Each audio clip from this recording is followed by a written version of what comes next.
And yet, mostly, inequality is ignored in mainstream discussions of the MDGs, Millennium Development Goals. They're somehow on one side, and the strategy needed to achieve the Millennium Development Goals is rather on the other. Some people would say, but surely if the Millennium Development Goals are focused on reducing poverty, isn't that going to deal with inequality? Yes, somewhat. But it's going to deal with inequality mostly for the very poorest, not unworthy focus. But it has very little to say about the upper levels of inequality, which, for the reasons I give, I want to bring in this evening as entirely relevant to the general achievement of the Millennium Development Goals. I'm going to concentrate on the inequality. I'm not going to give a general presentation on the Millennium Development Goals. That can come up in discussion, but there are many other places you can go onto the websites and see the latest progress. There's going to be a major General Assembly meeting on the Millennium Development Goals in New York in September. I want to stick to inequality and its links with the Millennium Development Goals, and I want to end up with some conclusions for action. So let me start with some thoughts and some statistics, dare I say, on soaring inequalities. I'm going to start with Britain, and I want to then move outwards. And I'm first going to quote from Robert Peston, BBC economic correspondent, in his excellent recent book, Who Runs Britain? And if people want to hear much more about what I will say there, get hold of that book. It's available in paperback and very good. Okay. In UK today, some 30,000 people earn more than £500,000 per annum, with an average income of 1.1 million. They are the top 0.1% of British earners. That means the top 1,000. And their combined income is £33 billion, or about 4% of all personal earnings in the UK. On these figures, the UK is a less equal place than France, where this top 0.1% scoop only half as much, or 2% of all personal income. We may note, if it's encouraging, that the UK is still more equal than the United States, where the gap between the rich and poor is at its widest for 60 years, with the highest earning 0.1% now taking 6% of personal income. In the United States, the top 1% take a remarkable 21.2% of economic income. That's more than a fifth. In contrast, let's move to the other scene, still for the moment sticking to Britain. The gross median pay for full-time British employees in April 2006 was £23,000, £23,600, up a mere 3% on the previous year.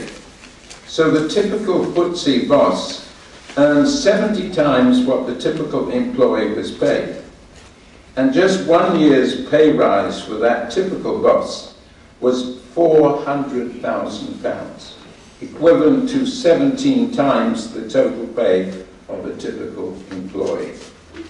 To put that into some kind of historical context, in 1989, the average pay for senior directors running the top 10% of British companies was £222,000, when the median pay for employees was £11,648. So less than 20 years ago in Britain, the ratio of boss's pay to that of the employee was 19 to 1. Today, 75 times. Right now, US chief executives earn 300 times what the average US worker makes. So I think there is reason for saying this is a scandal of inequality. In developing countries, let's just look there, soaring inequalities have also been the pattern for the last 2 or 3 decades. In a sample of 71 countries, 6 out of 10 people experienced in their country where inequality had worsened in recent years. Only 1 person in 10, in fact a bit less, lived in countries where inequality had diminished. So what we've seen in Britain, in the United States, has been more and more a general pattern. There are equally worrying statistics for those who argue that it is economic growth that matters, not inequality. I don't know whether there's anyone here from DFID, but that is a general point. It's also been a point made by Paul Collier in The Bottom Billion. A very good book in many ways, but one saying what the poorest countries in the world really need is growth. Well, I'm not saying they don't need growth. I'm saying they do need the sort of growth that diminishes inequality, in which poorest members of the population grow in terms of their income faster than the richest, not the other way around, not the other way around. A UN analysis of periods of economic growth over the last 20 years or so showed that indeed in most of the cases, incomes of the poorest grew slower than those of the rich, or indeed that there was no growth at all. It was in less than a quarter of the cases where the incomes of the poorest grew faster than that of the richest. Most of these trends reflect policy, or perhaps we should call it the failures of policy, especially over the last 30 years. About 1980 was the beginning of the sharp swings to unfettered market policies, nationally and internationally, in developed as well as in developing countries. For these we must thank, if that's the right word, President Reagan and Mrs. Thatcher in the UK. But internationally, they soon developed strong allies in the IMF and in the World Bank, and thus began the era when policies of structural adjustment were made conditions of loans in more than 50 developing countries, indeed in most of Africa and Latin America. Recent studies have documented the disastrous effects which these policies had, not merely on inequality, but on economic growth. Indeed, a recent article said of these structural adjustment policies, the emperor has no growth. If anyone wants references to all these things, I won't trouble you with them, but I'd be happy to send them if you ask me. So, not only did inequality soar, but growth in Latin America and sub-Saharan Africa sharply fell for 2 decades after 1980. So indeed that on average, African countries were poorer in 2000 than they were in 1980.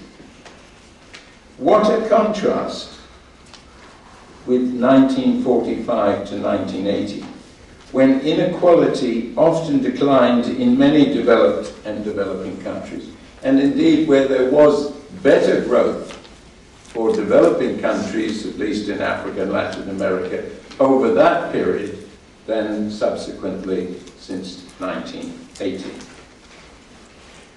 Now, for those that are getting too depressed, a morsel of encouragement, note also that in the last 10 years, however, inequality has been reduced in at least a few countries, or at least until they were hit by the global crisis. If soaring inequality is the result of policies, the reduction of inequality can also be made by policies. 11 countries in Latin America have indeed adopted redistributive policies in the early 2000s, most notably Brazil, but in fact Bolivia, Ecuador, Venezuela, Argentina, Nicaragua, and 3 or 4 others. In Brazil's case, this was started by President Cardoso and brilliantly pursued by President Lula by a number of deliberate policies, including social protection by cash transfers to the poorest groups in the country.